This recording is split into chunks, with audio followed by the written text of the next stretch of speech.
أعوذ بالله من الشيطان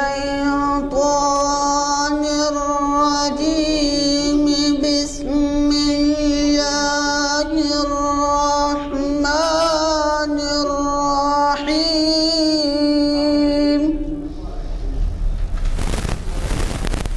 يا أيها الذين آمنوا لا تلهكم أموالكم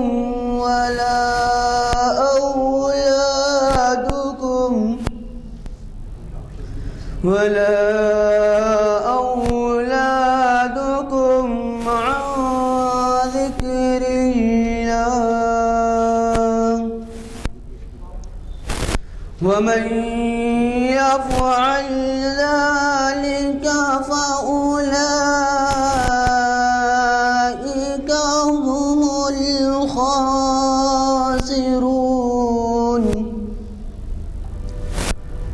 وأنفقوا مما رزقناكم من قبل أن يأتي أحدكم الموت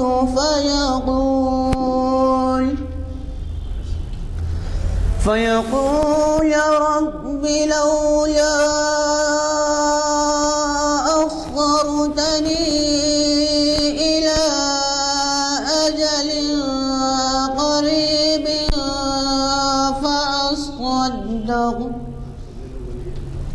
فأصدق وأكن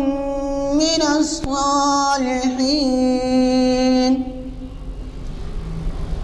ولن يؤخر الله نفسا إذا جاء أجلها والله خبير بما تعملون. صدق الله العظيم. الحمد لله رب العالمين والصلاة والسلام على سيد المرسلين محمد وآله وصحبه أجمعين. أما بعد فأعوذ بالله من الشيطان الرجيم. بسم الله الرحمن الرحيم. الذين يأكلون الربا لا يقومون إلا كما يقوم الذي يتخبطه الشيطان من المس ذلك بأنهم قالوا إنما البيع مثل الربا وأحل الله البيع وحرم الربا. صدق اللہ العظیم. بزرگان محترم، آج کی اس محفل کا عنوان ہے سودی کاروبار، سودی معاملات شریعت کی روشنی میں. دراصل اللہ رب العزت نے دین اسلام کے ذریعے انسانوں کی جو رہنمائی فرمائی ہے اور انسانوں کو ہدایت کا جو راستہ دکھلایا ہے اور جس راستے پر عمل کرنے کی تلقین کی ہے اور جس راستے کی مکمل وضاحت نبی رحمت حضرت محمد رسول اللہ صلی اللہ علیہ وسلم نے اپنی عملی زندگی کے ذریعے قیامت تک کے آنے والے انسانوں کے لیے فرمائی ہے، اس راستے میں رب ذوالجلال نے صرف اور صرف عبادات پر اکتفا نہیں فرمایا، صرف اور صرف انسانوں کو عبادت کا سلیقہ نہیں سکھلایا. اس شریعت کے ذریعے اللہ رب العزت نے انسانوں کو صرف اور صرف یہ نہیں بتایا کہ انسان اللہ کی بندگی کیسے کرے،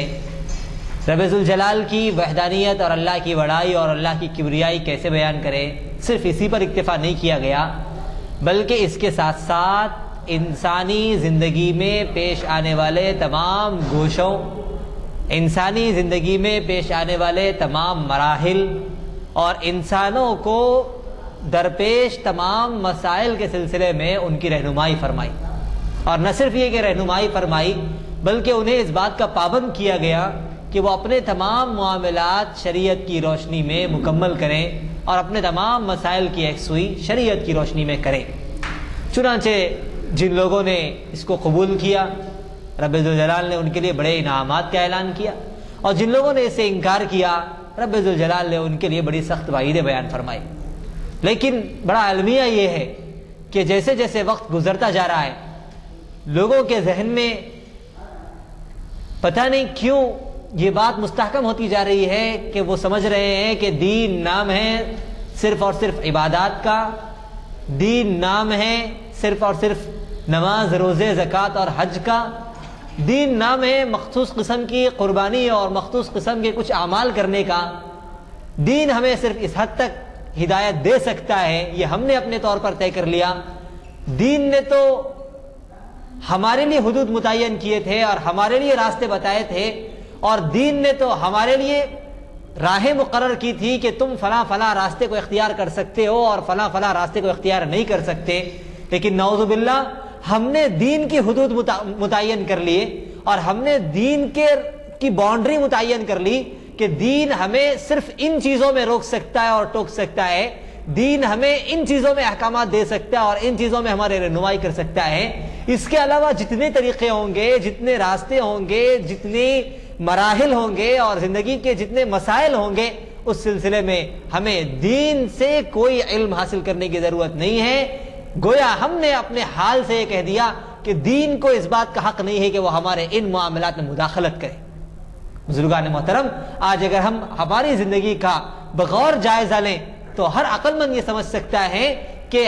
ہم نے دین کے حدود کو متعین کر لیا اور ہم نے دین کو مخصوص کر دیا، ہم نے دین کی باؤنڈری اٹھا دی کہ اتنی باؤنڈری ہے جس کے اندر دین ہمیں ہر طرح کی نصیحت کر سکتا ہے، ہر طرح کے واعظ سے کام لے سکتا ہے، ہمیں ہر طرح کی رہنمائی کر سکتا ہے۔ اس کے علاوہ جتنے معاملات ہوں گے وہ ہمارا پرسنل مسئلہ ہوگا، وہ ہمارا ذاتی معاملہ ہوگا، وہ ہماری ذاتی مجبوریاں ہوں گی، اس سلسلے میں نہ ہمیں دین سے کچھ سیکھنے کی ضرورت ہے، نہ دین کو اس سلسلے میں ہماری کسی رہنمائی کی کوئی ضرورت ہے۔ حالانکہ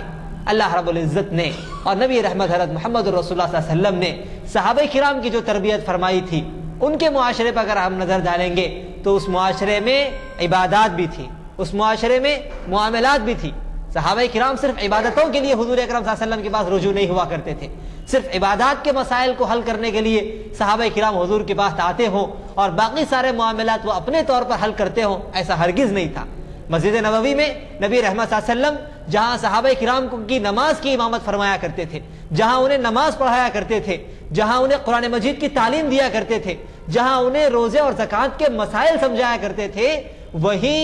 مسجد نبوی کے اندر نبی رحمت صلی اللہ علیہ وسلم ان کے دنیاوی معاملات بھی حل فرمایا کرتے تھے، انہیں تجارت کے طریقے سکھلایا کرتے تھے، ان کی پریشانیوں اور ان کے مسائل کو حل کرنے کے لیے وقت دیا کرتے تھے۔ وہاں دارالقضا قائم تھا، وہاں عدالت قائم تھی، وہاں لوگ اپنے جھگڑوں کو لے کے آتے تھے اور اپنے جھگڑوں کو نبی رحمت صلی اللہ علیہ وسلم کی نگرانی میں حل کیا کرتے تھے۔ وہاں لوگ آپس کے معاملات کو طے کرنے کے سلسلے میں مجلسیں اور بیٹھکیں لگایا کرتے تھے، اور حضور اکرم صلی اللہ علیہ وسلم کے احکامات کی نگرانی میں ان تمام مسائل کو حل کیا جاتا تھا، اور نبی رحمت صلی اللہ علیہ وسلم اور صحابہ کرام ان سب چیزوں کو دین میں داخل سمجھتے تھے اور ان معاملات کے حل کرنے کو ثواب کا باعث تصور کرتے تھے۔ لیکن آج ہم ان مسائل کو دین سے کوئی متعلق ہی نہیں سمجھتے ہیں۔ اس طرح کی باتیں اگر مسجد میں ہونے لگے، اگر اس طرح کی کوئی بیانات مسجد میں ہونے لگے، یا اس طرح کے کوئی احکامات اور ہدایات مسجد میں جاری کیے جانے لگے، تو لوگ یہ سمجھنے لگتے ہیں کہ یہاں پر دنیاوی قسم کی باتیں ہو رہی ہیں، دنیاوی معاملات کو مسجد میں اٹھایا جا رہا ہے، دنیاوی مسائل اور جھگڑوں کو مسجد میں حل کیا جا رہا ہے۔ حالانکہ مسجد نبوی میں نبی رحمت صلی اللہ علیہ وسلم کی نگرانی میں یہ تمام مسائل حل کیے جاتے تھے، اور ان سب چیزوں کو دین کا جز تصور کیا جاتا تھا۔ اسی لیے بزرگان محترم، جب ہم کسی بھی معاملے کے سلسلے میں شریعت کے احکامات سن رہے ہوں یا پڑھ رہے ہوں یا اس سلسلے میں کچھ معلومات حاصل کر رہے ہوں، تو سب سے پہلے ہمیں اپنے دل میں اس بات کو مضبوط کرنا ہوگا کہ زندگی کا چاہے کوئی معاملہ ہو، شریعت ہمیں اس سلسلے میں آزاد نہیں چھوڑتی ہے، بلکہ معاملات کے سلسلے میں بھی شریعت نے ہمیں ایسے ہی احکامات دیے ہیں جس طرح کے احکامات اسلام نے اور شریعت نے عبادات کے سلسلے میں دیے ہیں۔ عبادات دین کا ایک جز ہے۔ عبادات کے سلسلے میں شریعت نے اور اسلام نے جس طرح کے احکامات ہمیں دیے ہیں اور جس طرح سے ہمیں ان احکامات پر عمل کرنے کا مکلف بنایا ہے، اسی طرح معاملات کے سلسلے میں بھی شریعت نے ہمیں اس بات کا مکلف بنایا ہے، ہم اس بات کے پابند ہیں کہ اپنے تمام معاملات کو شریعت پر پیش کریں، اپنے تمام معاملات کو شریعت کی روشنی میں حل کریں، اور اپنے تمام معاملات کے سلسلے میں ہماری پہلی نظر یہ ہو کہ اس معاملے کے سلسلے میں میرا دین مجھے کیا کہتا ہے، اس معاملے کے سلسلے میں قرآن مجید اور احادیث مبارکہ سے مجھے کیا تعلیمات ملتی ہیں۔ چنانچہ کمائی کا مسئلہ ہے، معاملات کا مسئلہ ہے، کاروبار کا مسئلہ ہے، اس مسئلے کے سلسلے میں نبی کریم صلی اللہ علیہ وسلم نے بار بار انسانیت کو متنبہ فرمایا کہ اے لوگو، جب تم خرید و فروخت کے میدان میں آگے بڑھو، جب معاملات کے میدان میں آگے بڑھو، جب کسی لین دین کے مسئلے میں تم آگے بڑھو، تو یاد رکھو تم اس معاملے میں اللہ کی پکڑ سے آزاد نہیں ہو۔ اس کاروبار کے ذریعے تم ایک طرف اللہ رب العزت کی رضامندی اور خوشنودی حاصل کر سکتے ہو، اور اس خوشنودی کے ذریعے اپنی آخرت سنوار سکتے ہو،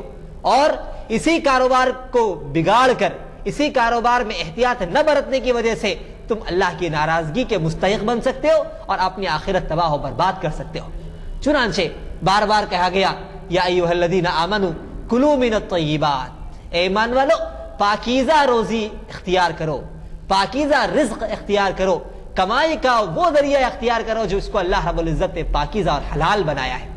الحلال بین والحرام بین، کہ اللہ نے حلال کو بھی متعین کر دیا ہے، حرام کو بھی متعین کر دیا ہے، اور ہر مسئلے کے اندر اللہ نے دونوں راہیں واضح طور پر انسانیت کے سامنے کھول دی ہیں کہ دیکھو اگر تم کسی راہ پہ چلنا چاہتے ہو تو یہ راستہ حلال کا ہے، یہ راستہ حرام کا ہے۔ اس دنیا میں تمہیں دونوں طرح کے راستے ملیں گے، دونوں طرح کے معاملات تمہارے سامنے آئیں گے، لیکن حلال کو اختیار کرنا اور حرام سے بچتے رہنا یہ تمہارا اولین فریضہ ہے، یہ تمہاری اولین ذمہ داری ہے، یہ تم پر لازم اور ضروری ہے کہ تم حلال کو اختیار کرو اور حرام سے بچتے رہو۔ بلکہ اس سے آگے بڑھ کر حضور اکرم صلی اللہ علیہ وسلم نے ارشاد فرمایا کہ وَبَيْنَهُمَا مُشْتَبِهَاتٌ فَاتَّقُوا الشُّبُهَاتِ، بعض چیزیں ایسی بھی ہیں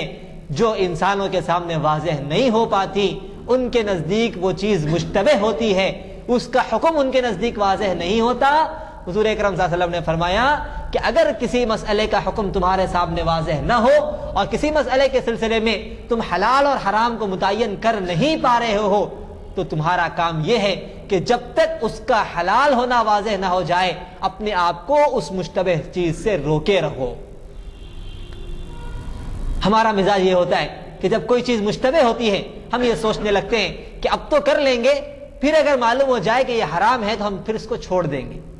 لیکن نبی رحمت صلی اللہ علیہ وسلم نے یہ مزاج سکھایا تھا کہ اگر کوئی چیز تمہارے سامنے واضح نہ ہو، مشتبہ ہو، اس کا حکم تمہیں معلوم نہ ہو، تو تمہارا کام یہ ہے کہ تم اپنے دل کو یہ کہہ دو کہ اب تو چھوڑ دیں گے، بعد میں اگر پتا چلے کہ یہ حلال ہے تو پھر اس کو اختیار کریں گے۔ اس لیے کہ اگر انسان حلال کو اختیار نہیں کرتا تو وہ آدمی گنہگار نہیں ہوتا ہے۔ فرائض کو اختیار کرنا ضروری ہے، ہر فرض کو مکمل کرنا اور ادا کرنا لازم ہے، واجبات کا ادا کرنا ضروری ہے، سنتوں کی پابندی کرنا ضروری ہے، لیکن ہر حلال کام کا کرنا ضروری نہیں ہے، ہر حلال کام کا کرنا ضروری نہیں ہے۔ حلال میں سے جو فرض، واجب اور سنت کا درجہ رکھتے ہیں ان کو تو کرنا ہی ہے، لیکن اس کے علاوہ جو دیگر حلال کام ہیں اس کے سلسلے میں انسان کو اختیار دیا گیا ہے کہ وہ چاہے تو کرے چاہے تو چھوڑے۔ ہر حلال کام کا کرنا ضروری نہیں ہوتا، لیکن ہر حرام سے بچنا لازم اور ضروری ہے، ہر حرام سے بچنا لازم اور ضروری ہے۔ چنانچہ مشتبہ چیزوں کے سلسلے میں اگر ہم اپنا مزاج یہ بنانے لگ جائیں کہ اب تو چھوڑ دیں گے، بعد میں اگر پتہ چلے کہ یہ حلال ہے تو پھر اختیار کریں گے، تو انشاءاللہ ہماری زندگی محتاط راستے پر گزرے گی اور محتاط انداز میں ہم اپنی زندگی کا سفر مکمل کر سکیں گے۔ مثال دے کر حضور اکرم صلی اللہ علیہ وسلم نے فرمایا کہ بعض مقامات ایسے ہوتے ہیں جن مقامات میں جانوروں کا داخلہ، اس زمانے میں مویشیوں کو، جانوروں کو چرانے کے لیے لوگ بہت زیادہ لے جایا کرتے تھے، تو حضور نے فرمایا کہ بعض مقامات ایسے ہوتے ہیں جہاں پر جانوروں کا داخلہ ممنوع ہوتا ہے، جانور وہاں پر داخل اگر ہو جائے تو بڑا تاوان اور جرمانہ ادا کرنا پڑتا ہے۔ اگر چرواہا اپنے جانوروں کو ان مقامات سے دور دور رکھتا ہے، ان مقامات کے قریب بھی جانے نہیں دیتا، وہ چرواہا ہمیشہ محفوظ ہوتا ہے۔ لیکن اگر کوئی چرواہا یہ سوچتا ہے کہ وہ باؤنڈری 1 کلومیٹر دور بات شروع ہوگی میں اس کے قریب تک جا سکتا ہوں، 200 میٹر تک جا سکتا ہوں، 100 میٹر تک جا سکتا ہوں، 50 میٹر تک جا سکتا ہوں، تو حضور نے فرمایا کہ وہ وقت دور نہیں کہ کسی نہ کسی وقت اس کے جانور اس باؤنڈری میں داخل ہو جائیں گے اور اس آدمی کو تاوان اور جرمانہ ادا کرنا پڑے گا۔ ایسے ہی اگر آدمی حرام سے اپنے آپ کو دور رکھتا رہے اور بچاتا رہے اور مشتبہ چیزوں سے، باؤنڈری کی چیزوں سے بھی اپنے آپ کو دور رکھتا رہے، حرام سے وہ آدمی ہمیشہ محفوظ رہے گا۔ اور اگر کوئی آدمی مشتبہ چیزوں کو اختیار کرنے کا عادی ہو جائے اور مشتبہ چیزوں کے میں لگ جائے تو پھر عین ممکن ہے اور سخت اندیشہ ہوتا ہے کہ وہ آدمی حرام کا مرتکب ہو جائے اور حرام کا گناہ اپنے سر پر لے لے۔ چنانچہ اس سلسلے میں ہمیں ضرورت اس بات کی ہے کہ ہم شریعت کا علم حاصل کرنے کی کوشش کریں اور سب سے پہلے یہ جاننے کی کوشش کریں کہ کن چیزوں کو اللہ نے حلال قرار دیا ہے اور کن چیزوں کو اللہ نے حرام قرار دیا ہے۔ جب یہ چیزیں ہمارے سامنے متعین ہوں گی تو انشاءاللہ ہمارے کاروبار ہمارے لیے برکت کا ذریعہ بنیں گے، ہمارے معاملات ہمارے لیے برکت کا ذریعہ بنیں گے، اور جو بے برکتی کا شکار آج امت ہو رہی ہے، امت اس سے محفوظ رہ سکے گی۔ جن وجوہات کی بنیاد پر امت اللہ کے عذاب اور اللہ کی لعنتوں کا شکار ہو رہی ہے، ان میں سے ایک اہم سبب موجودہ زمانے میں سود کے لین دین کا اور سودی کاروبار کا رواج ہے۔ اسلام کے آغاز سے پہلے نبی رحمت صلی اللہ علیہ وسلم کی بعثت کے ابتدائی مراحل میں، ابتدائی دنوں میں لوگ بڑے بڑے سودی معاملات کیا کرتے تھے۔ خصوصاً یہودی قوم سودی معاملات اور سودی کاروبار کے ذریعے غریبوں کے خون چوسنے میں مصروف تھی۔ ان کا کام ہی یہ ہوا کرتا تھا، وہ بڑے سرمایہ دار تھے، ان کے پاس بہت مال و دولت تھی، وہ غریبوں کو اپنا پیسہ دیا کرتے تھے اور پیسہ دینے کے ساتھ ساتھ ان کے لیے ایک مدت متعین کر دیا کرتے تھے کہ 1 سال کے بعد تمہیں یہ پیسہ واپس لوٹانا ہوگا اور واپسی کے وقت اس پیسے میں اتنا اضافہ ہوگا، 10% اضافے کے ساتھ، 20% اضافے کے ساتھ۔ اور پھر اگر وقت مقررہ پر پیسہ ادا نہ کیا جائے تو جیسے جیسے وقت بڑھتا جائے گا دن کے حساب سے اتنا سود بڑھتا چلا جائے گا۔ چنانچہ وہی ان کی کمائی کا ذریعہ تھا۔ ان کا اصل لگایا ہوا پیسہ تو بہت تھوڑا ہوتا تھا، لیکن سود بڑھتے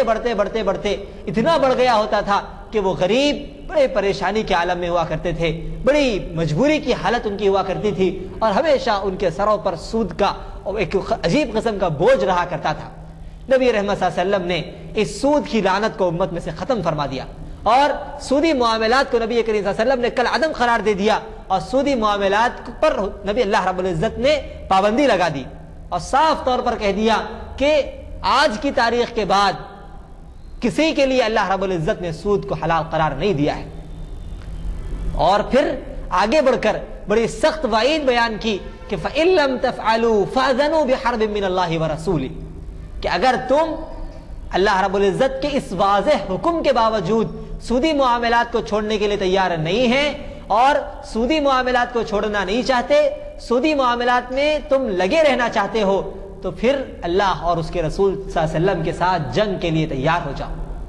پوری قرآن مجید کا آپ جائزہ لیں، قرآن مجید میں مختلف قسم کے گناہوں پر اللہ رب العزت نے مختلف قسم کی وعیدیں بیان فرمائی ہے۔ زنا کی وعید اللہ نے بیان فرمائی، تہمت کی وعید اللہ نے بیان فرمائی، چوری کی وعید اللہ رب العزت نے بیان فرمائی، نماز چھوڑنے والے اور اللہ رب العزت کی نافرمانی کرنے والوں کے سلسلے میں وعید بیان فرمائی۔ لیکن پورے قرآن مجید کا اگر آپ جائزہ لیں گے تو سود کے علاوہ کوئی گناہ آپ کو ایسا نہیں ملے گا جس گناہ کے سلسلے میں اللہ رب العزت نے جنگ کا اعلان فرمایا۔ سود ایک ایسا واحد گناہ ہے جس گناہ کے سلسلے میں اللہ رب العزت نے فرمایا کہ اگر تم سودی معاملات سے اپنے آپ کو باز نہیں رکھتے تو پھر اللہ اور اس کا رسول صلی اللہ علیہ وسلم تم سے جنگ کا اعلان کرتا ہے، اللہ اور اس کا رسول تم سے جنگ کا اعلان کرتا ہے۔ اور پھر انسانوں کو بتایا گیا کہ الذین یأکلون الربا لا یقومون الا کما یقوم الذی یتخبطہ الشیطان من المس، کہ وہ لوگ جو سودی معاملات کرتے ہیں، سودی لین دین کرتے ہیں، سودی کاروبار کرتے ہیں اور سود پر ان کی کمائی کا انحصار ہے، ایسے لوگوں کی سزا قیامت کے دن یہ ہوگی کہ وہ مخبوط ہو جائیں گے، وہ مجنونوں کی طرح ہو جائیں گے کہ وہ آدمی جس پر بھوت اور پریت سوار ہو جاتا ہے، شیطان سوار ہو جاتا ہے، عجیب عجیب قسم کی وہ حرکتیں کرنے لگتا ہے، وہ اپنے قابو میں نہیں ہوتا، مختلف قسم کے کام وہ کرنے لگتا ہے، قیامت کے دن سود خوروں کا یہی انجام ہوگا کہ یتخبطہ الشیطان من المس، شیطان ان پر سوار ہوگا اور وہ اپنے آپے سے باہر ہوں گے۔ ذالک بانہم قالوا انما البیع مثل الربا، یہ سزا ان کو کیوں دی جائے گی؟ یہ سزا اس لیے دی جائے گی کہ وہ اس دنیا میں یہ سمجھتے تھے کہ سود تجارت کی طرح ہے۔ جب نبی رحمت صلی اللہ علیہ وسلم نے سود کی حرمت کا اعلان کیا تو بعض لوگوں نے اس پر اعتراض کیا کہ سود تو تجارت کی طرح معلوم ہوتا ہے کہ تجارت میں انسان پیسہ لگاتا ہے، پیسے کے بدلے میں اسے منافع حاصل ہوتا ہے، ایسے ہی انسان کسی کو قرض دے رہا ہے اور اس قرض کی جب واپسی کر رہا ہے، وصولی کر رہا ہے، تو اس وصولی میں اپنے اصل پیسے کے ساتھ کچھ اضافہ لے رہا ہے۔ تو لوگوں نے تجارت پر اس کو قیاس کیا تھا اور تجارت پر اس کو محمول کیا تھا کہ جس طرح تجارت میں پیسے کے بدلے میں پیسہ ملتا ہے اور اس میں زیادتی ہوتی ہے، اسی طرح سود میں پیسے کے بدلے میں پیسہ ملتا ہے اور اس میں بھی کچھ زیادتی ہوتی ہے۔ لیکن اللہ تعالیٰ نے صاف طور پہ فرما دیا کہ اللہ نے تجارت کو حلال اور پاکیزہ قرار دیا ہے اور سود کو حرام اور ناپاک قرار دیا ہے۔ تجارت کو اللہ نے برکت کا ذریعہ قرار دیا ہے اور سود کو اللہ تعالیٰ نے محرومی کا ذریعہ قرار دیا ہے، لعنت کا ذریعہ قرار دیا ہے۔ چنانچہ کہہ دیا گیا کہ حل اللہ البیع وحرم الربا، تجارت میں اور سود میں سب سے بڑا فرق یہ ہے کہ تجارت کو اللہ نے حلال اور پاکیزہ قرار دیا اور سود کو اللہ نے حرام اور نجس قرار دیا ہے۔ یہی سب سے بڑا فرق ہے۔ ایک مسلمان کے لیے اس سے بڑے کسی اور فرق کی ضرورت نہیں ہے کہ اللہ نے سود کو حلال اور پاکیزہ قرار دیا ہے، اللہ نے سود کو حرام اور ناپاک قرار دیا ہے اور تجارت اور بیع کو اللہ نے حلال اور پاکیزہ قرار دیا ہے۔ وجہ کیا ہے؟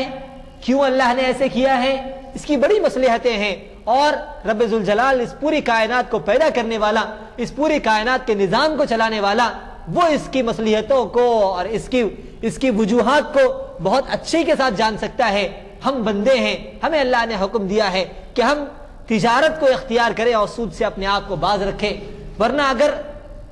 دانش مندی کے ساتھ دیکھا جائے، عقل مندی کے ساتھ دیکھا جائے تو انسانی معیشت پر اس کا بڑا اثر پڑتا ہے۔ سود کے ذریعے لوگ ظاہری طور پر تو بڑے منفعت کا سامان اپنے لیے سمجھ سکتے ہیں، لیکن اس کا انجام نہایت خطرناک ہوتا ہے۔ سود کے ذریعے بہت سے وہ لوگ جو بہت اونچی منزل کو حاصل کرنا چاہتے ہیں، لیکن سود کی لعنت میں گرفتار ہونے کی وجہ سے وہ عجیب قسم کے فقر و فاقے کا شکار ہو جاتے ہیں، عجیب قسم کی مصیبتوں کا شکار ہو جاتے ہیں۔ لیکن ہر انسانی عقل اس کا ادراک نہیں کر سکتی، اس کو نہیں سمجھ سکتی اور اس کا مکمل تصور اور اس کی مکمل حقیقت کو نہیں سمجھ سکتی۔ ایک مسلمان ہونے کی حیثیت سے ہمیں یہ آیت کافی ہے کہ حل اللہ البیع وحرم الربا، کہ اللہ نے سود کو حرام قرار دیا ہے اور کاروبار کو حلال قرار دیا ہے۔ یہی ان دونوں کے درمیان کا بنیادی اور بہت بڑا فرق ہے۔ حل اللہ البیع وحرم الربا، اس کے بعد کہا گیا کہ اے لوگو، ان تمام چیزوں کے سلسلے میں اگر تمہیں دشواری پیش آتی ہے اور تمہیں بڑا نقصان نظر آتا ہے تو ایک ہی راستہ ہے جس راستے کے ذریعے تم بڑی آسانی کے ساتھ سودی معاملات سے اپنے آپ کو دور رکھ سکتے ہو، وہ ہے یا ایھا الذین آمنوا اتقوا اللہ، اے ایمان والو اللہ سے ڈرو۔ اس تقوی کی نہ ہونے کی وجہ سے مختلف قسم کے اعتراضات، مختلف قسم کے اشکالات، مختلف قسم کے شکوک و شبہات، مختلف قسم کی بے بنیاد باتیں تمہارے ذہنوں میں جنم دینے لگتی ہے اور تمہارا ذہن، تمہارے دل کا شیطان تمہیں مختلف قسم کے راستے دکھلاتا ہے اور تمہارے دل میں مختلف قسم کے اعتراضات پیدا کرتا ہے۔ ان سب کی بنیادی وجہ یہ ہے کہ تمہارا دل تقوی سے خالی ہے، جس کا نتیجہ یہ ہے کہ تم مختلف قسم کے اعتراضات کرنے لگتے ہو اور سود کی اہمیت اور سود کی اچھائی کو واضح کرنے کی کوشش میں لگ جاتے ہو۔ لیکن جب تم اللہ سے ڈرنے لگو گے، اللہ کا خوف تمہارے دل میں پیدا ہو جائے گا، اللہ تعالیٰ کا تقوی تمہارے دلوں میں پیدا ہوگا، تو نہ کوئی اشکال تمہارے ذہن میں آئے گا، نہ کوئی اعتراض تمہارے ذہن میں آئے گا اور نہ ہی تمہارا دل سود کی اچھائی کو اور سود کی خوبیوں کو واضح کرنے کی کوشش کرے گا۔ اس کے بعد کہا گیا آخر میں کہ اے لوگو، یہ بات یاد رکھو کہ ایک دن ہے جس دن تمہیں اللہ کے دربار میں حاضر ہونا ہے، اللہ کے دربار میں اپنے کیے کا جواب دینا ہے۔ اس دن توفا کل نفس ما کسبت وہم لا یظلمون، انسانوں کو ان کے کیے کا پورا بدلہ دیا جائے گا۔ فمن یعمل مثقال ذرۃ خیرا یرہ ومن یعمل مثقال ذرۃ شرا یرہ، کہ جو آدمی ذرا برابر اچھا عمل کیا ہوگا وہ اس کو بھی دیکھ لے گا اور جو آدمی ذرا برابر برا عمل کیا ہوگا وہ اس کو بھی دیکھ لے گا۔ چنانچہ سود سے بچنے کے لیے اللہ تعالیٰ نے مختلف طریقوں سے انسانوں کو سمجھایا اور بتایا کہ دیکھو، اگر تم سود سے نہیں بچو گے، دنیا میں تمہارے لیے مصیبت یہ ہوگی کہ اللہ کی لعنت تم پر نازل ہوگی، اللہ کی لعنت جب تم پر نازل ہوگی تو تم اس سود کے ذریعے تمہارا تصور یہ ہوگا کہ میں بلندیوں پر پہنچوں گا، میں بہت بڑا مالدار بن جاؤں گا، لیکن جب اللہ کی لعنت تمہارے ساتھ ہوگی تو تم مالدار تو دور کی بات فقر و فاقے کا شکار ہو جاؤ گے۔ اللہ کی لاٹھی میں آواز نہیں ہوتی، اللہ تعالیٰ کی جانب سے ایسی مصیبتیں تم پر نازل کی جائیں گی اور ایسی بلایات تم پر نازل کی جائے گی تم تصور بھی نہیں کرو گے، اور تمہارا کمایا ہوا سارا پیسہ، اس سے زائد پیسہ ان چیزوں کی نظر ہو جائے گا۔ یمحق اللہ الربا ویربی الصدقات، سب سے پہلے یہ وعدہ اللہ کا سن لو کہ اللہ تعالیٰ سود کو ختم کرتا ہے، سود کو ہلاک کرتا ہے اور صدقات کو بڑھاتا ہے۔ لوگ سمجھتے ہیں کہ صدقے کے ذریعے ہمارا مال گھٹتا ہے اور سود کے ذریعے ہمارا مال بڑھتا ہے، لیکن اللہ نے واضح کر دیا کہ دیکھو یہ اللہ کا وعدہ ہے کہ سود کے ذریعے اللہ مال کو گھٹائیں گے اور صدقے کے ذریعے اللہ تعالیٰ مال کو بڑھائیں گے۔ سب سے پہلا تصور انسانوں کے ذہنوں میں یہ بٹھا دیا کہ تم جو دنیا میں سودی معاملات کرتے ہو، تمہارا مقصد یہ ہوتا ہے کہ اس کے ذریعے میرا پیسہ بڑھ جائے، اس کے ذریعے میری مالداری بڑھ جائے، اس کے ذریعے میری سرمایہ کاری بڑھ جائے۔ لیکن اللہ کا یہ وعدہ ہمیشہ ذہن میں رکھو کہ جب تم سودی معاملات میں پھنسو گے، اللہ تعالیٰ یقینی طور پر تمہارے مال کو ہلاک و برباد کرے گا۔ یمحق اللہ الربا، اللہ تمہارے مال کو نیست و نابود کر دے گا، اللہ تعالیٰ ربا کو اور سود کو ختم کرے گا۔ وَيُرْبِي الصَّدَقَاتِ، اور صدقات کو اللہ رب العزت بڑھاوا دے گا۔ تو دنیاوی طور پر نقصان بتایا گیا کہ سود کے ذریعے انسان کا مال ہلاکت کی طرف بڑھنے لگتا ہے، اور اخروی طور پر بتایا گیا کہ اگر تم سود سے نہیں بچو گے، رب ذوالجلال تمہیں ایسی عجیب عجیب سزاؤں میں مبتلا کرے گا کہ تم اس دنیا میں اس کا تصور بھی نہیں کر سکتے۔ حضرت ابو ہریرہ رضی اللہ عنہ روایت فرماتے کہ نبی رحمت حضرت محمد رسول اللہ صلی اللہ علیہ وسلم نے ارشاد فرمایا کہ جس رات اللہ نے مجھے معراج کی دولت عطا فرمائی تھی اور معراج کی رات میں نے جنت اور جہنم کی سیر کی، وہاں میں نے کچھ لوگوں کو دیکھا کہ ان کے پیٹ بڑے بڑے گھڑوں کے مانند تھے، بڑے بڑے دیگچیوں کے مانند تھے، اور اس پیٹ میں سانپ اور بچھو تھے، مختلف قسم کے زہریلے جانور تھے جو انہیں ڈس رہے تھے اور انہیں سخت تکلیفیں دے رہے تھے۔ میں نے کہا کہ جبرائیل یہ کون لوگ ہیں؟ جبرائیل نے کہا کہ یہ وہ لوگ ہیں جو دنیا میں سودی معاملات کیا کرتے تھے اور ان کی کمائی سود کے ذریعے ہوا کرتی تھی۔ تو اخروی طور پر اللہ رب العزت نے اس عذاب سے انہیں متنبہ فرمایا۔ نبی رحمت حضرت محمد رسول اللہ صلی اللہ علیہ وسلم نے ارشاد فرمایا کہ اللہ تعالی نے سود کے لینے والے، سود کے دینے والے، سودی معاملے کو لکھنے والے اور سودی معاملے کے گواہ بننے والے پر لعنت فرمائی ہے۔ اللہ کی لعنت ہے اس آدمی پر جو سود لیتا ہے، جو سود دیتا ہے، سودی معاملات میں کی کاروائی کو لکھتا ہے، اس میں معاون بنتا ہے اور سودی معاملے کا گواہ بنتا ہے، اللہ رب العزت نے اس پر لعنت فرمائی ہے۔ ایک اور روایت میں نبی رحمت حضرت محمد رسول اللہ صلی اللہ علیہ وسلم نے ارشاد فرمایا کہ سود کے اگر 70 حصے کر دیے جائیں تو ان میں کا جو سب سے چھوٹا حصہ ہوگا، جو سب سے چھوٹا حصہ ہوگا، وہ حصہ ماں سے زنا کرنے کے برابر گناہ کا مماثل ہوگا۔ سب سے چھوٹا جو حصہ ہوگا وہ ماں سے زنا کرنے کے مماثل ہوگا۔ ایک موقع پر حضور اکرم صلی اللہ علیہ وسلم نے ارشاد فرمایا کہ 1 درہم سود کے طور پر کھانا اللہ کے نزدیک 36 مرتبہ زنا کرنے سے زیادہ سخت ہے۔ اس طرح کی بے شمار وعیدیں ہیں جن کے ذریعے ایک مومن و مسلمان کی آنکھیں کھلتی ہیں اور وہ سوچنے پر مجبور ہوتا ہے کہ میں اپنی دنیا بنانے کے لیے اگر ذرے سے ٹکوں اور ذرے سے پیسوں میں سود کو لینے کی کوشش کرنے لگ جاؤں اور سودی معاملات میں پڑ جاؤں تو ہو سکتا ہے کہ مجھے دنیاوی طور پر کچھ بھلائی اور منافع نظر آ جائے، لیکن اخروی طور پر میں کبھی کامیاب نہیں ہو سکتا۔ لیکن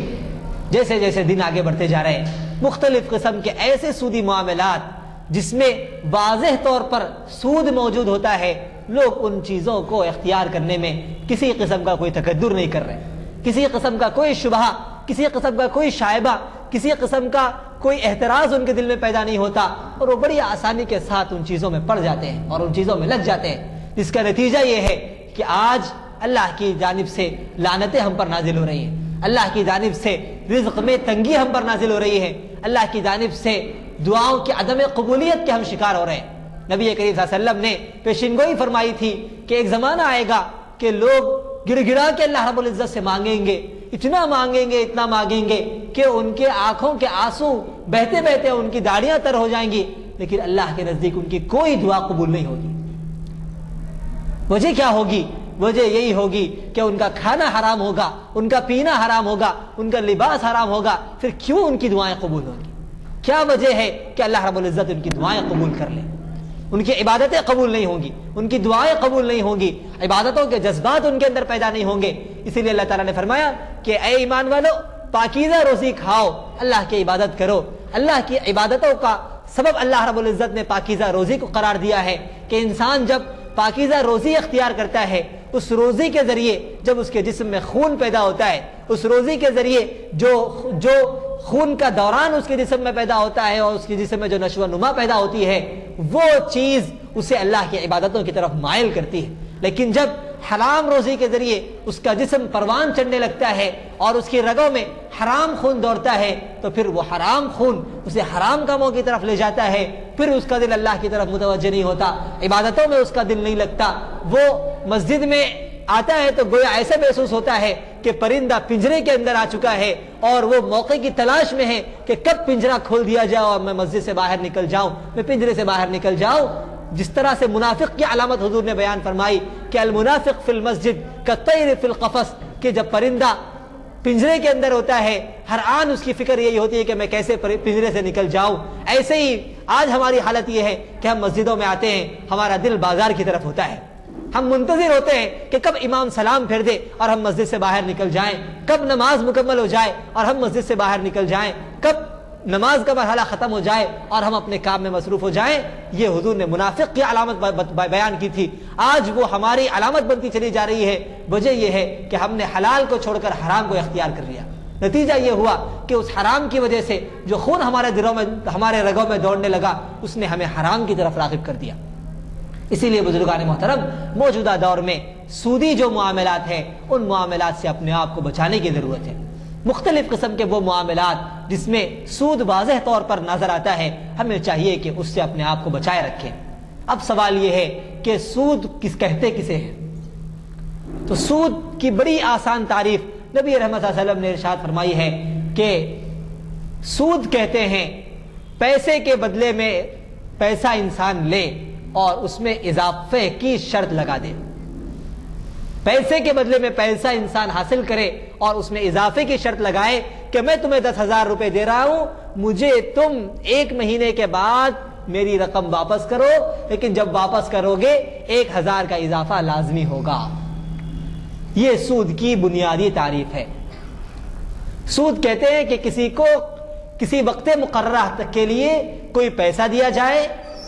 اور اس پیسے میں اضافے کو شرط قرار دیا جائے، یہ سود کی بنیادی تعریف ہے۔ اس تعریف کی وجہ سے جو معاملات اس تعریف میں داخل نظر آتے ہیں وہ معاملات سودی کہلائیں گے، اور جو چیزیں اس سے دور نظر آتی ہیں وہ معاملات سودی نہیں کہلائیں گی۔ تجارت میں اور سود میں فرق یہ ہوتا ہے کہ تجارت میں انسان پیسے کے ساتھ ساتھ محنت کرتا ہے اور اس میں پیسے پر کسی قسم کا پرسنٹیج نہیں ہوتا، اس میں جو بھی منافع ملتا ہے وہ انسان کو اس کی محنت کا ملتا ہے، وہ انسان کو اس کی محنت کا اور اس کے منافع کا وہ پرسنٹیج ہوتا ہے۔ اب یہاں بنیادی طور پر بہت سارے لوگ شرکت میں اور سودی معاملے میں فرق نہیں کر پاتے۔ بہت سے لوگوں کا گمان یہ ہوتا ہے کہ ہم کسی محنت کرنے والے کو اپنا پیسہ دے دیں، 1 لاکھ 2 لاکھ جو بھی ہو، 1 لاکھ مثال کے طور پر کسی ایسے ایماندار انسان کو ہم دے دیں جو ہمارے اس پیسے کے ذریعے کاروبار کرے اور اس پیسے کے ذریعے کاروبار کر کے وہ بھی منافع حاصل کرے اور ہمیں بھی منافع دے۔ یہ تھنکنگ بہت اچھی ہے، لیکن اس کے 2 پہلو ہیں۔ ایک پہلو وہ ہے جس کو شریعت شرکت کہتی ہے، جس کو شریعت مزاربت کہتی ہے، جس کو شریعت پارٹنرشپ کہتی ہے، وہ شریعت اسلام میں جائز ہے۔ اور دوسری صورت وہ ہے جس کو سودی کاروبار کہا جاتا ہے، جس کو سود قرار دیا جاتا ہے، اور وہ صورت جائز نہیں ہے۔ اس صورت کا بنیادی فرق یہ ہے کہ اگر پیسہ دینے والا پیسہ دیتے وقت یہ کہے کہ یہ پیسہ میں تم کو دے رہا ہوں، اس پیسے کے ذریعے تم کاروبار کرو گے، اس کاروبار کے نفع اور نقصان دونوں میں ہم شریک رہیں گے۔ سب سے پہلی شرط یہ ہے کہ نفع اور نقصان دونوں میں وہ شریک رہیں گے۔ اگر نقصان ہو تو محنت کرنے والے کا اور منافع ہو تو پیسہ لگانے والے کا، شریعت اس کو جائز قرار نہیں دیتی۔ تو سب سے پہلے یہ کہ نفع اور نقصان میں پیسہ لگانے والا شریک ہو، اور دوسری چیز یہ ہے کہ منافع وہ جو حاصل کرے وہ رقم کے پرسنٹیج پر نہیں بلکہ منافع کے پرسنٹیج پر حاصل کرے. منافع جو حاصل کرے گا وہ راس المال جسے کہتے ہیں، یعنی جو انویسٹمنٹ وہ کر رہا ہے، جو رقم وہ لگا رہا ہے، اس رقم کے پرسنٹیج پر وہ منافع حاصل نہیں کرے گا، بلکہ اس کاروبار کے ذریعے جو منافع ملے گا اس منافع کا ایک خاص فیصد اور خاص پرسنٹ یہ انویسٹر حاصل کر سکتا ہے. ایک آدمی 1 لاکھ روپے کاروبار میں لگا رہا ہے اور یہ کہہ رہا ہے کہ اس 1 لاکھ روپے کو کاروبار میں لگانے کے بعد جو بھی منافع آئے گا اس منافع میں 60% تمہارا ہوگا، 40% میرا ہوگا. اصل رقم سے اس کا کوئی تعلق نہیں ہوگا. اصل رقم اپنی جگہ اصل رقم رہے گی، اصل رقم کو منافع سے کوئی اس کا لنک نہیں رہے گا. اصل رقم تو اپنی جگہ کاروبار میں لگے رہے گی. اس اصل رقم سے جو منافع حاصل ہوگا اس منافع کا مثال کے طور پر 50% تمہارا 50% میرا، یا 60% تمہارا 40% میرا، لیکن یہ فیصد منافع کا فیصد ہوگا، اصل رقم کا فیصد نہیں ہوگا. اس صورت کو شریعت جائز قرار دیتی ہے. اس صورت میں ہوگا یہ کہ 1 لاکھ روپے کاروبار میں لگانے کے بعد اگر منافع ملتا ہے تو دونوں کا فائدہ ہوگا، اور اگر منافع نہیں ہوتا، کسی وجہ سے نقصان ہوتا ہے، تو اس نقصان میں جس طرح محنت کرنے والا شریک ہوگا اسی طرح پیسہ لگانے والا بھی اس نقصان میں شریک ہوگا. نقصان میں دونوں شریک رہیں گے، منافع میں دونوں شریک رہیں گے. اس نوعیت کے کاروبار کو شریعت مضاربت اور شرکت کہتی ہے. لیکن اگر پیسہ لگانے والا نقصان سے اپنے آپ کو بری کر لے اور یہ کہہ دے کہ نقصان کا میں ذمہ دار نہیں ہوں، نقصان تمہارے ذمے، اس 1 لاکھ روپے کے دینے کے بعد چاہے تم کاروبار کرو نہ کرو، چاہے تمہیں منافع ہو نہ ہو، چاہے تم نقصان کا شکار ہو یا منافع کا شکار ہو، مجھے ہر مہینہ 1000 روپے مل جانے چاہیے. میں 1 لاکھ روپے تمہیں دینے تیار ہوں، 1 لاکھ روپے میں تمہیں دوں گا. اس 1 لاکھ کے ذریعے تم کاروبار کرو. اس کاروبار سے تمہیں کتنا منافع ہوتا ہے، تمہیں کتنا نقصان ہوتا ہے، مجھے اس سے کوئی لینا دینا نہیں ہے. میں نے چونکہ 1 لاکھ دیے ہیں اسی لیے ہر مہینہ مجھے 1000 روپے ملنے چاہیے، ہر مہینہ مجھے 2000 ملنے چاہیے. اس صورت کو شریعت سود کہتی ہے. یہ صورت جائز نہیں ہے. تو شرکت اور مضاربت میں سب سے پہلے یہ فرق کو لوگ ملحوظ رکھیں. یہ صورت کے ذریعے لوگ سود کا شکار ہوتے ہیں. دوسری صورت جو ہمارے درمیان رائج ہو رہی ہے جس کو لوگ سود نہیں سمجھ رہے ہیں وہ رہن کی شکل ہے. ایک تو سود کی بڑی بڑی شکلیں ہیں، اس کو تو ہر انسان جانتا ہے، اسے سمجھتا ہے کہ وہ سود ہے اور اس سے بچنے کی الحمدللہ بہت سے مسلمان کوشش کرتے ہیں. جیسے بینک میں پیسہ رکھایا گیا، اس پیسے میں کچھ اضافہ ہو گیا، ہر شخص جانتا ہے کہ یہ تو سود ہے، اس سود کے جو بھی اضافہ ہے اس کو ہر مسلمان صدقہ کرتا ہے. یہ تو موٹی موٹی شکلیں ہیں جس کو ہم اور آپ جانتے ہی ہیں. میں اس کے علاوہ کی شکلوں کو واضح کرنا چاہتا ہوں جس کو یہ امت سود نہیں سمجھ رہی ہے اور جن شکلوں میں بڑی آسانی کے ساتھ یہ امت گرفتار ہو رہی ہے. سود کی وہ موٹی موٹی شکلیں جسے ہم اور آپ جانتے ہیں، اس کو کچھ زیادہ واضح کرنے کی ضرورت نہیں ہے کہ جس طرح بینک میں رکھا جانے والا پیسہ، سیونگ اکاؤنٹ میں پیسہ رکھا گیا، کافی وقت گزر گیا، ٹرانزیکشنز بہت ہوئے، بینک نے اپنی طرف سے اس پر انسینٹیو دیا، وہ انسینٹیو سود ہے. فکس ڈپازٹ کیا گیا. سب سے پہلا مسئلہ تو یہ کہ فکس ڈپازٹ کرنا ہی جائز نہیں ہے، اس لیے کہ فکس ڈپازٹ میں یہ شرط ہوتی ہے کہ میں اتنے دن تک اس پیسے کو نہیں لوں گا. تو سود چونکہ ڈپازٹ کے معاملے میں داخل ہے، اگر کوئی آدمی فکس ڈپازٹ کراتا ہے تو گویا وہ سودی معاملہ کر رہا ہے، اور نبی کریم صلی اللہ علیہ وسلم نے سودی معاملہ کرنے والے پر لعنت فرمائی ہے. اسی لیے فکس ڈپازٹ کروانا ہی جائز نہیں ہے. رہا بینک کا مسئلہ، بینک میں رقم جمع کرانا، چونکہ موجودہ وقت یہ وہ ایک ضرورت بن چکی ہے اور بینک کے ذریعے انسان ٹرانزیکشنز نہیں کر سکتا. اپنے پورے ٹرانزیکشنز لیگل کرنے کے لیے بینک کے تھرو اس کو کرنا ہوتا ہے، اس لیے بینک میں رقم جمع کرانے کی تو اجازت دی گئی ہے، لیکن بینک کی کوئی ایسی اسکیم اختیار کرنا جس اسکیم کا اختیار کرنا قانونی طور پر لازم اور ضروری نہیں ہے. محض اپنے کسی فائدے کے لیے بینک کی کسی ایسی اسکیم کو اختیار کرنا جس اسکیم میں انسان اپنا پیسہ لگائے اور اس پیسے کے بدلے میں بینک اسے پیسہ اضافے کے ساتھ دے، یہ تو واضح طور پر سود ہے. اس کا سود ہونا کوئی مخفی نہیں اور کوئی پوشیدہ نہیں ہے، اس لیے یہ تو حرام ہے ہی. اس کے علاوہ وہ صورتیں جو حرام ہیں لیکن لوگوں کی نظروں سے وہ اوجھل ہوتی جا رہی ہیں، لوگ اس کو حرام نہیں سمجھ رہے ہیں، لوگ اس کو بڑی آسانی کے ساتھ اختیار کر رہے ہیں، اور اختیار کرتے ہوئے ان کے دل میں کبھی وسوسہ بھی نہیں آتا کہ میں جو کام کر رہا ہوں وہ حرام کام ہے. ان میں سے ایک شکل یہ تجارت والی شکل ہے جس میں لوگ فکس منافع چاہتے ہیں اور نقصان سے اپنے آپ کو بری کرنا چاہتے ہیں. اور دوسری شکل رہن کی ہے. رہن کی حقیقت شریعت کی نظر میں محض ضمانت ہے. شریعت کی نظر میں رہن کی حقیقت محض ضمانت ہے کہ رہن کے طور پر جو بھی چیز قرض دینے والا اپنے پاس رکھتا ہے اس کا مقصد اپنے پیسے کی ضمانت ہوتا ہے. کہ کوئی آدمی ہے کسی ضرورت مند کو بطور قرض 1 لاکھ روپے دے رہا ہے. اب اسے اندیشہ ہے کہ میرے 1 لاکھ واپس آئیں گے نہیں آئیں گے. اس اندیشے کو دور کرنے کے لیے جو آدمی قرض لے رہا ہے وہ اپنی کوئی چیز بطور رہن کے اس کے پاس رکھا دیتا ہے کہ دیکھو بھائی یہ چیز تمہارے پاس رکھو, اگر میں پیسہ واپس نہیں کروں گا اس کو بیچ کے تم اپنا پیسہ نکال لینا. رہن کی شریعت میں اتنی ہی حقیقت ہے اور رہن کا استعمال اسی حد تک شریعت میں جائز ہے. لیکن اگر کوئی آدمی کسی کو کوئی رقم بطور قرض کے دیتا ہے اور پھر بطور رہن کے کوئی چیز اپنے پاس رکھتا ہے اور اس چیز سے فائدہ اٹھاتا ہے تو اس چیز سے فائدہ اٹھانا یہ سود ہے. موجودہ زمانے میں گھروں کے رہن کا بہت رواج ہو رہا ہے. لوگ رہن پر گھر حاصل کر رہے ہیں کہ 2 لاکھ روپے انہوں نے دے دیے اور گھر لے لیا. 2 لاکھ روپے دے دیے گھر لے لیا. 2 سال کے بعد اب وہ 2 لاکھ واپس لیں گے اور گھر واپس کر دیں گے. اس 2 سال کے درمیان یہ گھر استعمال کریں گے, گھر کرائے پر دیں گے, گھر سے آمدنی حاصل کریں گے. یہ زائد آمدنی انہیں سوچنا چاہیے کہ انہوں نے 2 لاکھ روپے دیے اور 2 سال کے بعد ان کے 2 لاکھ ان کو واپس مل جائیں گے. اب یہ جو زائد آمدنی ان کو حاصل ہو رہی ہے گھر کے ذریعے, یہ گھر میں رہ کر جو منافع حاصل کر رہے ہیں یہ زیادتی کیا ہے؟ یہی زیادتی سود ہے. اب لوگ کہتے ہیں کہ بھائی اسلام میں رہن تو جائز ہے نا, جب رہن جائز ہے تو یہ گھر رہن کا ہے, چنانچہ یہ گھر جائز ہے, ہم یہ گھر استعمال کر سکتے. صحیح بات ہے, ہم نے اس گھر کو رہن کا نام دے لیا. اسلام میں رہن جائز ہے لیکن ہم نے جس چیز کو رہن کا نام دیا ہے وہ رہن نہیں ہے, وہ سود ہے.